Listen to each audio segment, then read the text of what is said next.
आज हम एक ऐसी फतह की बात करने वाले हैं जिसने सदियों तक यूरोप का नक्शा ही बदल कर रख दिया। ये कहानी है एक ऐसे कमांडर की जिसके एक फैसले ने तारीख का धारा हमेशा के लिए मोड़ दिया। लेकिन चले इस कहानी को एक सवाल से शुरू करते हैं। भला ये कैसे मुमकिन है कि एक पूरे पहाड़ का नाम एक शख्स के नाम पर रख दिया जाए? और मजे की बात यह है कि इस सवाल का जवाब ही हमारी पूरी कहानी का मरकज है।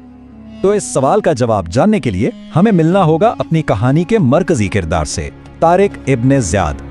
जब भी इस्लामी तारीख के अजीम तरीन फौजी कमांडरों की बात होती है तो तारिक का नाम जरूर आता है। उनकी क़ियादत ने एक ऐसी मुहिम की बुनियाद रखी जिसके असरात आज तक महसूस किए जाते हैं।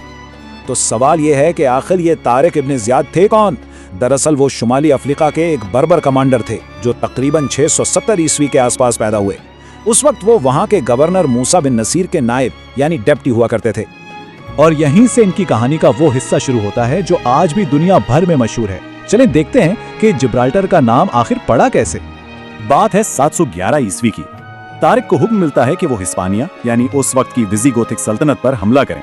तो वो अपनी फौज लेकर बहीरे रूम को पार करते हैं और स्पेन के जनूबी साहिल पर जा उतरते हैं। अब वो जिस जगह उतरे वो कोई आम साहिल नहीं था, वो एक बहुत बड़ा पथरीला और ऊंचा पहाड़ी इलाका था।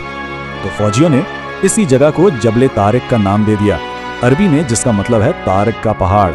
और फिर वक्त के साथ साथ यही जबले तारिक बदल कर बन गया जिब्राल्टर। तो लीजिए, मिल गया हमारे पहले सवाल का जवाब। लेकिन कहानी यहाँ खत्म नहीं होती। साहिल पर उतरना तो समझे सिर्फ पहला कदम था। इसके बाद तारिक ने एक ऐसा फैसला किया जिसने न सिर्फ उनकी फौज की बल्कि तारीख की किस्मत भी बदल दी। जैसे ही वो जमीन पर उतरे, तारिक ने एक ऐसा हुक्म दिया जो आज भी फौजी हिकमत अमली और हौसला अफजारी की एक बेहतरीन मिसाल माना जाता है।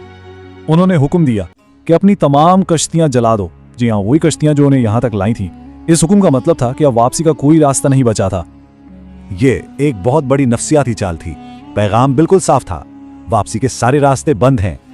अब फौज के पास सिर्फ दो ही ऑप्शंस थे, या तो फतह हासिल करो या यहीं मर जाओ। और इसी करो या मरो वाले जज्बे के साथ तारिक के छोटे से फौज का सामना हुआ एक बहुत ही बड़ी और ताकतवर दुश्मन फौज से, और ये थी ग्वाडेलेटे की फैसलाकुन जंग। अब जरा मैदान जंग की सूरत हाल देखें। ताकत का तवाज़ुन बिल्कुल भी बराबर नहीं था। एक तरफ तारिक की फौज जिसमें बमुश्किल 7 से 12,000 सिपाही थे, और दूसरी तरफ विज़िगोथ बादशाह रोड्रिक की एक बहुत बड़ी फौज उनका इंतजार कर रही थी। फिर वो दिन आया, 19 जुलाई 711 ईस्वी। दोनों लश्कर ग्वाडालेटे के मैदान में आमने सामने थे। यही वो लम्हा था जिसने स्पेन के मुस्तकबिल का फैसला करना था। और नतीजा सबकी सोच से बिल्कुल उलट निकला। इतनी कम तादाद होने के बावजूद तारिक की फौज ने एक ऐसी शानदार और फैसलाकुन फतह हासिल की जिसने सबको हैरान कर दिया। देखें, यह सिर्फ एक जंग में जीत नहीं थी। ये दरअसल अल-अंदलुस की 800 साला अजीम तारीख का पहला बाब था। इस एक फतह ने मुस्लिम फौज के लिए जैसे पूरे स्पेन को फतह करने का दरवाजा ही खोल दिया था। इस जीत के फौरन बाद एक के बाद एक शहर फतह होने लगे।